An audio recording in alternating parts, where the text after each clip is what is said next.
નમસ્કાર દર્શક મિત્રો, સ્વાગત છે દિલથી આપનું આપણી આ યુટ્યુબ ચેનલ ભાવેશ મકવાણા ન્યૂઝમાં। તો મિત્રો, આજે તારીખ થઈ છે 12/12/2024। તો આજથી પેન્શનરોના પેન્શન માટે નવા નિયમ અને જોગવાઈઓ લાગુ થશે। તો મિત્રો, નવા નિયમ સાથે પેન્શનમાં પણ વધારો થશે। તો વિડીયોમાં આપણે સંપૂર્ણ વિગતવાર તમને સમજાઈ જાય તેવી સરળ ભાષામાં વાત કરવાના છીએ।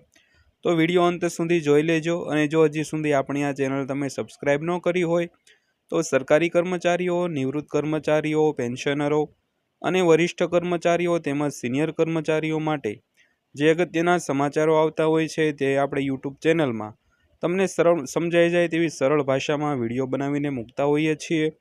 તો મિત્રો, આવા જ વિડીયો જોવા માટે આપણી આ ચેનલ સાથે જોડાઈ જજો મિત્રો। તો આજનો વિડીયો શરૂ કરીએ આપણે। તો સરકારી કર્મચારીઓના મૃત્યુ બાદ તેના પરિવારને ફેમિલી પેન્શન આપવામાં આવે છે। આ પેન્શનનો હેતુ પરિવારની આર્થિક સુરક્ષા સુનિશ્ચિત કરવાનો છે। તો નીચે કૌટુંબિક પેન્શન સંબંધિત મુખ્ય જોગવાઈઓ અને નિયમો છે મિત્રો। તો કૌટુંબિક પેન્શનના દરોની વાત કરીએ તો પેન્શનની રકમ માસિક ધોરણે નક્કી કરવામાં આવશે અને તેને નજીકના રૂપિયામાં ગોળાકાર કરવામાં આવશે। જો પેન્શનમાં રૂપિયાનો આંશિક સંતુલન હોય તો તે આગામી ઊંચા રૂપિયામાં રાઉન્ડ કરવામાં આવશે મિત્રો। જો કોઈ કર્મચારીઓનું સેવામાં મૃત્યુ થયું હોય તો તે માટે નિયમ કયો છે તેની વાત કરીએ।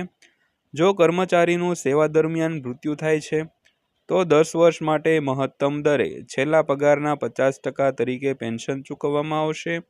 10 વર્ષ પૂરા થયા પછી આ પેન્શન છેલ્લા પગારના 30%ના દરે આપવામાં આવશે મિત્રો। તો માતા પિતાને પેન્શન માટે નિયમો શું છે તેની વાત કરીએ તો જો માતા પિતાને કુટુંબ પેન્શન આપવામાં આવે છે તો તે છેલ્લા પગારના 30%ના દરે હશે મિત્રો। ત્યારબાદ વાત કરીએ તો હાર્નેસ ડેથ એટલે કે કામના સ્થળે મૃત્યુના કેસમાં જો કર્મચારી કાર્યસ્થળ પર મૃત્યુ પામે છે તો પરિવારને છેલ્લા પગારના 50%ના દરે પેન્શન આપવામાં આવશે।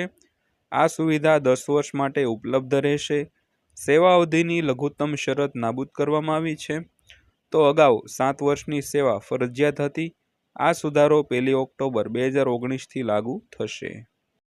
તો આ પેન્શન એવા કર્મચારીઓના પરિવારને પણ આપવામાં આવશે જેઓ 1 ઓક્ટોબર 2019 પહેલા 7 વર્ષની સેવા પૂરી કર્યા પછી વિના મૃત્યુ પામ્યા હતા।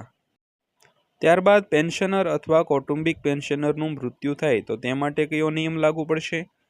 જો પેન્શનર અથવા કૌટુંબિક પેન્શનર મૃત્યુ પામે છે તો પેન્શન 7 વર્ષ માટે છેલ્લા પગારના 50%ના દરે આપવા અથવા પેન્શનર 67 વર્ષની વયે જે પ્રથમ આવે તે સુધી પહોંચે ત્યાં સુધી ચૂકવવામાં આવશે।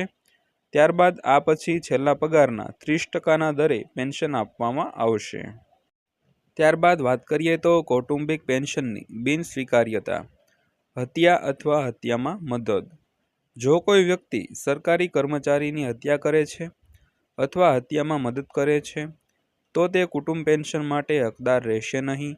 આવી સ્થિતિમાં પરિવારના આગામી પાત્ર સભ્યને પેન્શન આપવામાં આવશે। આ જોગવાઈ સરકારી કર્મચારીઓના મૃત્યુની તારીખથી અમલમાં આવશે મિત્રો। ત્યારબાદ મહત્વપૂર્ણ બિંદુ એટલે કે મહત્વપૂર્ણ મુદ્દાની વાત કરીએ તો ન્યૂનતમ સેવાની શરત દૂર કરવામાં આવી। તો 2019ના સુધારા હેઠળ કુટુંબ પેન્શન માટે લઘુત્તમ સેવા સમયગાળાની 7 વર્ષની શરત દૂર કરવામાં આવી છે જે તેને વધુ સમાવિષ્ટ બનાવે છે। તો હત્યા સંબંધિત જોગવાઈઓની વાત કરીએ તો એ સુનિશ્ચિત કરવામાં આવ્યું છે કે પેન્શન ફક્ત એવા સંબંધીઓને જ આપવામાં આવશે જેઓ કાયદેસર અને નૈતિક રીતે પાત્ર હશે મિત્રો। અને અંતમાં વાત કરીએ તો ફેમિલી પેન્શનના નિયમોને સરળ અને સમાવેશી બનાવવા માટે સરકારે ઘણા મહત્વપૂર્ણ પગલાં લીધા છે।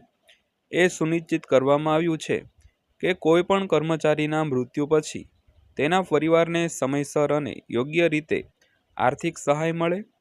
તો સુધારેલા નિયમો પેન્શનરો અને તેમના પરિવારોના હિતમાં છે, તેનાથી વધારે પારદર્શિતા પણ વધી છે મિત્રો। તો મિત્રો, આ હતી આજની માહિતી પસંદ આવી હોય તો આપણા આ વિડીયોને તમે લાઈક કરી દેજો। અને રોજે રોજ જો તમે આવા જ વિડીયો જોવા માંગતા હોય તો આપણી આ ચેનલને અત્યારે સબસ્ક્રાઈબ કરી લેજો। વિડીયોને લાઈક, શેર, સબસ્ક્રાઈબ કરી લેજો। અને નોટિફિકેશન બેલ પણ ઓન કરી લેજો, જેથી કરીને આપણા વિડીયોની નોટિફિકેશન પણ તમને મળી રહે। તો ફરીવાર પાછા મળશું એક નવા વિડીયો સાથે, નવી માહિતી સાથે। ત્યાં સુધી સૌને જય હિન્દ, વંદે માતરમ।